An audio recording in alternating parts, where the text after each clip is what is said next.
Welcome to Mindset in Stone podcasts, where we dive deep into the most compelling books on the shelf. Join hosts Dave and Poppy as they uncover the stories, themes, and ideas that shape our understanding and inspire curiosity. Get ready to explore the big ideas that leave a lasting impact. Let's get started. Welcome to the Mindset in Stone podcast. Today we are taking a deep dive into the enduring and, let's be honest, often mythologized philosophy of Napoleon Hill. We're looking specifically at his powerful work, The Science of Success, Napoleon Hill's proven program for prosperity and happiness. And this isn't just a collection of, motivational slogans. It's a real framework, and it's built on the lives of industrial titans. Right. What's so fascinating here is that we're looking at a structure for success that, well, it cuts across every field. It really does. From manufacturing empires like Ford's to financial giants, right down to the dynamics of a healthy personal life. Hill's whole approach seems to be about transforming success from something unpredictable, something left up to fate. He turns it into an applied science. It comes with principles you can learn, master, and then, cultivate as actual habits. So our mission today is to distill Hill's fundamental laws developed over his decades of research with people like Andrew Carnegie, Thomas Edison, and Henry Ford into concrete steps. Real-world steps you can start applying immediately. We're talking about the essence of how success is engineered step by step, starting with the one thing you have absolute control over, your mind. We'll unpack how a positive mental attitude, or PMA, acts as this invisible self-generated force. Hill calls it a talisman. Yeah, a talisman that dictates whether you attract or repel the things you want in life. Wealth, health, happiness. The premise is so simple but profound. Control your mind, and you control your destiny. That's it. So let's unpack this blueprint. Okay, let's do it. It all starts with this one incredible assignment given by, at the time, the richest man in the world to a 19-year-old cub reporter. This initial meeting with Andrew Carnegie is really the crucible of Hill's entire philosophy. It sets everything in motion. Absolutely. Carnegie, who had already mastered building wealth in industry, he recognized that no one had ever really codified how success happens. He saw it as predictable, not random. The backstory is, it's the stuff of legend, right? Hill, the son of an impoverished Virginia mountaineer, somehow gets an interview with Carnegie. And it lasts for 3 days. During which Carnegie challenges Hill with this task of a lifetime. Spend 20 years researching and organizing a universal philosophy of success. Based on the common practices of successful men. Carnegie was an immigrant who'd built his steel empire from nothing. He knew the world needed a blueprint based on the experiences of giants like Edison and Ford. And the task he gave Hill was just monumental. 20 years, completely unpaid. Hill had to support himself the entire time. He tried to say no. He cited a complete lack of money, education, but the opportunity was just too huge. So he blurts out, "Yes, I'll do the job and you may depend on me to complete it." And Carnegie told him he had 60 seconds to decide, and that Hill took 29. That immediate, audacious yes wasn't just agreement. It was a pure act of what Hill calls applied faith. It was decisive action. He was demonstrating the very philosophy he was about to spend his life documenting. And that leads us directly into Hill's first, and you could argue most crucial, principle. Purpose. Hill says most people just drift through life without a blueprint. You would never do that if you were building a house or taking a big trip. But this raises a critical question, doesn't it? If the blueprint is so simple, why do so many people lack it? That's the thing. Hill found that only about 2 people out of every 1,000 know precisely what they desire from life. And the other 998, they just accept the crumbs and limitations that circumstance forces on them. It's just so rare to have a clear, major goal. So why is that? Well, I think because clarity exposes you to the possibility of failure. Vague wishing is comfortable. It's very safe. A definite purpose requires real courage and commitment. Hill insists we have to move beyond vague concepts like, I want to be rich or I want happiness. It has to be a definitive, burning desire, a major purpose. And this is the engine of his entire system. It's all captured in that famous statement, whatever the mind of man can conceive and believe, the mind can achieve. Which is the power of the mind applied. It's a deliberate process, not just passive dreaming. And this brings us right to our first big takeaway. Practical takeaway 1, define your major goal. Yes, and Hill provides a simple 4-step ritual for this. It's a way to program your subconscious mind with your purpose. Okay, so step 1 is to write out a clear, specific statement of your desired success, the exact object you want to attain, and you phrase it in the present tense. It needs to be tangible. Then step 2, and this is where I think most people quit, is you write out a clear plan of action. You have to explicitly state what you intend to give in return. That is so important. Hill emphasizes that success demands compensation. The universe, or life, whatever you want to call it, doesn't give you something for nothing. What are you willing to sacrifice? Right. Is it time, specialized knowledge, extra effort, disciplined study? Then you have step 3. Set a definite time limit for when you plan to acquire the object of your purpose. This turns a wish into a deadline. It forces action. And step 4 is to memorize this statement and repeat it daily, morning and night, ideally. And you end with a feeling of gratitude, acting as if you've already received it. And he adds this crucial kind of counterintuitive advice.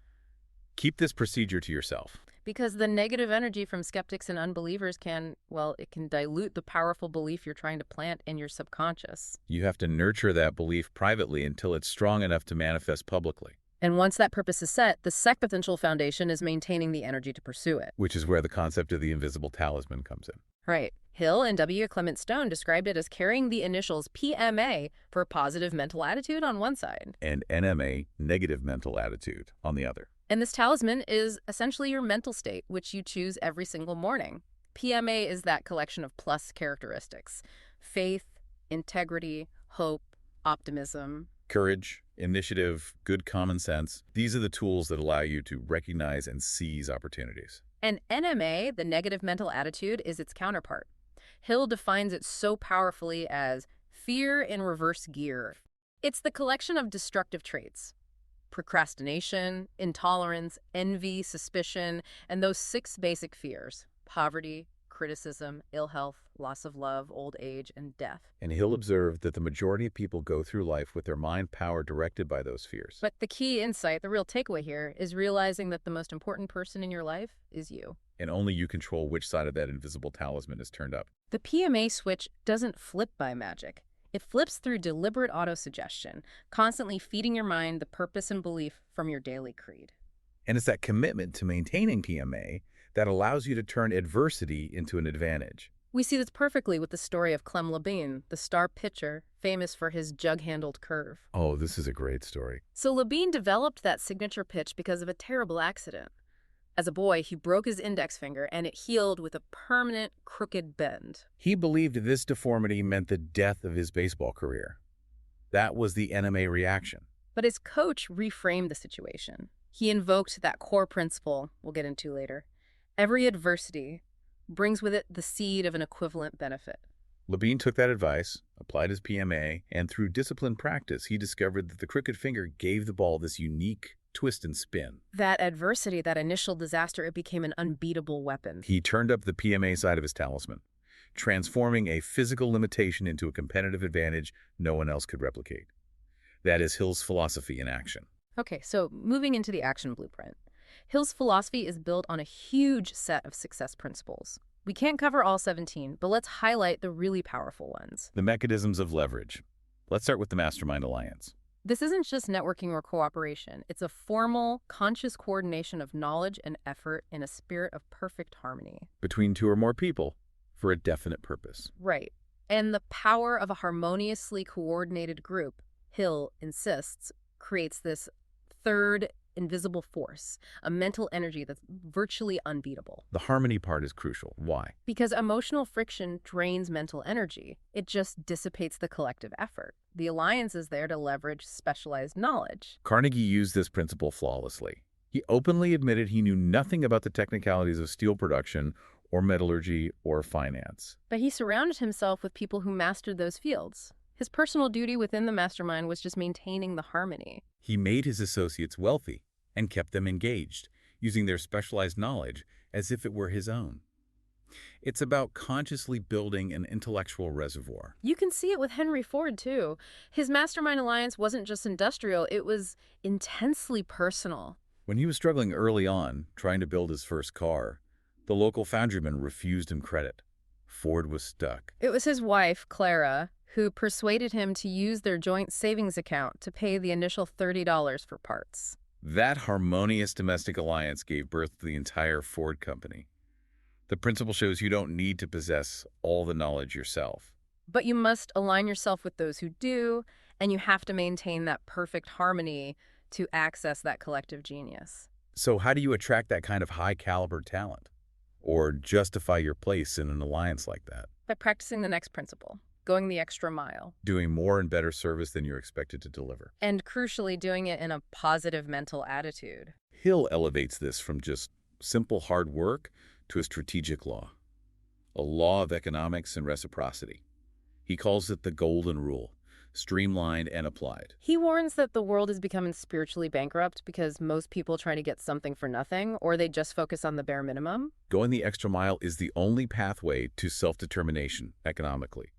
It establishes your value far beyond your current role. Which leads right into practical takeaway two, go the extra mile daily. Hill is so emphatic about this. He says this is the only thing that genuinely justifies raises, promotions, or greater opportunity. Because it puts people under an obligation to you. You're delivering value that wasn't strictly paid for. The return might be delayed, but the compounding effect of that effort is often greatly multiplied. The famous story of Carol Downs illustrates this perfectly.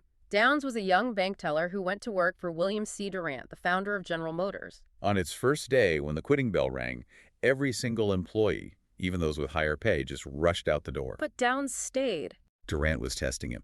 He asked Downs for a pencil. And Downs returned not just with one pencil, but with two freshly sharpened pencils. And he kept doing this, staying late, just hoping to be available if his chief needed something. That mental attitude, the willingness to exceed the bare requirement with thoughtfulness, that's what brought Downs promotion after promotion. He didn't just meet the expectation, he surpassed it consistently and enthusiastically. And this ultimately led to a $50,000 a year job. It wasn't about the pencils. It was about the attitude and the reliable, consistent willingness to provide unexpected value. And that reliable value must be built on a reliable mind, which brings us to accurate thinking. The ability to separate facts from fiction and use only the facts that are pertinent. The great tragedy Hill saw is that so many people base their most important life decisions on irrelevant hearsay or gossip or unverified opinions. Which only leads to misery and failure. An accurate thinker recognizes that most opinions are, frankly, worthless because they're based on bias or fear or just guesswork. But how do we actually do that? I mean, we're all prone to confirmation bias. How do you train your mind to filter accurately, especially when you're under pressure? Hill gives us a specific method for this. He says the accurate thinker turns a deaf ear to anyone who starts a conversation with, they say. Right, so this is practical takeaway 3. Implement the accurate thinking filter. It's a disciplined two-step process. First, you have to rigorously separate facts, which is evidence that can be verified from hearsay. If it's not verifiable, it's not an input. Second, you separate important facts from unimportant ones. An important fact is one you can directly use to your advantage in attaining your definite major purpose. Everything else, even if it's true, is a worthless distraction. And this filter also means recognizing that your emotional responses are highly unreliable guides. You have to consciously protect yourself by weighing your feelings, especially intense fear or excitement, against cold logic and verified facts. Think about James B. Duke, the tobacco and electric power titan. He built an immense fortune with no formal schooling. His success wasn't attributed to perfect knowledge, but to the speed and the volume of his decisions. He famously said, "I've made mistakes all my life, and if there's one thing that has helped me, it's the fact that when I make one, I never stop to talk about it. I just go ahead and make some more." He understood that prompt decision-making, even with some minor errors, is far superior to slow, fearful deliberation that's fueled by uncertainty. Because fear paralyzes accurate thinking. And this leads us to the natural counter to that paralysis, self-discipline. Hill identifies this as the only effective cure for procrastination. Delaying action out of doubt or fear is just a guaranteed recipe for failure. Andrew Carnegie himself emphasized that those who lack self-discipline must inevitably submit to discipline by others. If you can't or won't control your own thoughts and actions, your life will be directed, managed, and limited by external forces. By the masterminds who do exercise self-control. And the ultimate example of self-discipline in action, for Hill, was Thomas Edison. We all know the headline, 10,000 attempts to invent the light bulb. But that wasn't just persistence. It was disciplined failure. Edison concentrated on his aim relentlessly. His self-discipline sustained him through all those defeats. Each failure was just feedback. A data point to be filtered through accurate thinking, leading him closer to the final solution. He never quit. He never allowed the magnitude of the failures to displace his central purpose. Self-discipline is the willpower that lets a person turn on more mental power and keep going the extra mile when the path gets difficult. It's also crucial for guarding against the misuse of new power or riches. It keeps a successful person grounded and focused on their definite purpose. Okay, so let's transition from the internal workings of the mind, purpose, and discipline to how we project that power outward. And a pleasing personality is absolutely key. Hill calls it your sample case. It's the packaging that displays what you have to offer the world. He says it's the single most important factor in determining whether you're liked, trusted, and ultimately, employed or partnered with. And he stresses a crucial point here. You are not born with a pleasing personality. It has to be developed through conscious, self-disciplined effort. It's the sum total of your mental and physical traits. Part of this development is demonstrating courtesy. It's the hallmark of a civilized person and an outward sign of your positive mental attitude. It shows respect and appreciation for others. But the more subtle strategic skill is tactfulness. It's the art of overcoming opposition by saying things the way others want them said and doing things the way they want them done. Even if they aren't getting exactly what they asked for. And this doesn't mean lying or deceiving. It means exercising restraint and discretion in how you present things. It requires thoughtfulness and good judgment. There's that great anecdote of Dr. William Harper, the first president of the University of Chicago, raising $1 million. It's a masterclass in strategic tact. Harper needed a massive donation from this notoriously tough, stubborn industrialist. A direct request would have failed instantly. So he nominated the potential donor for the honor of having a new university building named after him. And he mentioned casually that the trustees were choosing between him and 4 other names. One of whom was the industrialist's bitterest rival. The potential donor, motivated entirely by the desire to outfox his adversary, showed up the next day with the $1 million check. Harper successfully used the man's rivalry, using tact to give him a burning desire to contribute, all without directly asking for the money. That level of subtle influence requires the correct underlying attitude. And that brings us to the spiritual fuel of this philosophy: gratitude. So, practical takeaway 4. Start the gratitude habit. Gratitude, Hill says, is a deeply spiritual state of mind. It enhances your personality with magnetic charm. He calls it the master key that opens the door to the magic powers of infinite intelligence, the source of all inspiration and creative ideas. The key is sincerity. You have to sincerely feel the gratitude you express. The action steps are simple, but they require consistency. Spend a few minutes every day actively giving thanks for your blessings, and consciously compare your current circumstances against what they might have been. And of course, the frequent use of phrases like, thank you, I'm grateful, and I appreciate. But Hill adds a layer of what he calls creative gratitude. Right. He suggests writing your boss, or a key client, a detailed note expressing gratitude not just for the paycheck, but for the opportunity the job provides. He says this shock power of creative gratitude often brings you to their attention in a positive, memorable way and can result in tangible returns. This gratitude then feeds directly into our capacity for applied faith, which Hill describes not as passive hope or blind belief, but as action-backed conviction. It's the conviction that gives one spiritual strength. The unshakable belief that the ways and means of carrying out a mission will be revealed to you as you go along. It's faith combined with constant motion toward your definite purpose. And applied faith is the antidote to fear, which Hill calls the greatest single obstacle to success. The way to master fear is by meeting it head-on. If you feel hesitation, you have to ask yourself, what specifically am I afraid of? And fear often turns out to be a mere shadow born of ignorance or unreasoned emotion that just dissolves once you shine the light of accurate thinking on it. This brings us to what Hill considered the most profound truth he discovered. Every adversity, every failure, every defeat brings with it the seed of an equivalent benefit. Which is our practical takeaway 5. Flip the talisman in adversity. Adopting this maxim is how you find that seed of equivalent benefit. You have to turn the setback to account, diligently learning its exact cause and using that knowledge to better your next attempt instead of just surrendering to NMA. We saw it with Lebine's broken finger becoming a unique pitch, but let's look at the immense scale of R.G. Letourneau's failure. He was a contractor who staked his entire business on a project at the Hoover Dam, only to lose everything when he hit unexpected layers of hard stone. He was bankrupt. But instead of giving up, Letourneau spent time analyzing the cause of his failure, and he was inspired to manufacture earth-moving machines that could handle any kind of material, including the impossibly hard rock that had defeated him. He rose from bankruptcy to become a millionaire with 4 plants turning out Letourneau machinery worldwide. His massive failure became the direct inspiration and blueprint for his massive success. That's the power of actively seeking the equivalent benefit. And this capacity to sustain action and turn defeat into victory requires enthusiasm. As Emerson said, nothing great is ever accomplished without enthusiasm. It's the radio wave that transmits your personality. It's infectious, more powerful than logic or reason alone. And just like a pleasing personality, enthusiasm is an acquired trait. It's developed through conscious effort and cultivating PMA. You have to first convince yourself completely of your idea's value. Which brings us to the importance of how you physically project that enthusiasm. Your handshake, your voice, your eyes, they all transmit your inner conviction. So this is practical takeaway 6. Refine your communication tools. First impressions are often the only ones you get, so you have to deliberately cultivate your projection tool. The handshake. Hill advises it must be firm and warm to communicate confidence and friendliness. But you have to avoid that overly aggressive, pumping handshake. And critically, the voice. You must practice expressing your ideas clearly and confidently.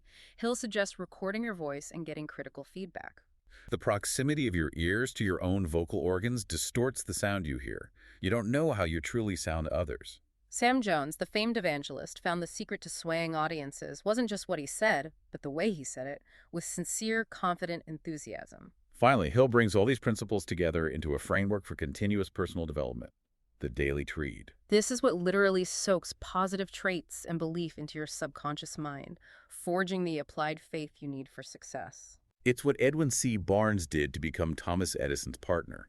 Barnes arrived with an impossible goal, not to work for Edison, but to be his business partner. He had no money, no formal introduction. Barnes relied entirely on the power of saturation and autosuggestion. Every day, while looking in the mirror, he made a definite internal speech. Mr. Edison, you are going to accept me as your business partner, and I am going to be so useful to you that the rewards will make me rich. He saturated his brain with this unshakable belief. He literally engineered his own confidence. So when Barnes finally presented his case to Edison, the inventor was so impressed by his boundless enthusiasm that he gave him a trial as a salesman. Barnes took that low-level opportunity and used his enthusiastic belief and a little going the extra mile to sell Edison's machine so successfully that Edison was forced to take him into partnership. Which brings us to our final practical takeaway. Practical takeaway 7. Adopt the daily creed and self-assessment. Commit to these principles daily. Keep your mind focused on your major goal, free of self-made limitations. Cultivate the habit of going the extra mile. Turn every adversity and defeat into an asset by actively looking for the equivalent benefit. And the second part of this is critical for maintaining your PMA. Critically assess yourself using Hill's list of objectionable traits. Are you monopolizing the conversation? Are you exaggerating, gossiping, or engaging in vain self-praise? Are you slovenly in your dress or posture? Vow to eliminate these traits daily. This rigorous self-assessment keeps the door open to infinite intelligence.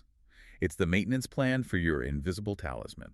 If we connect all this to the bigger picture, Hill's philosophy proves that success isn't predetermined.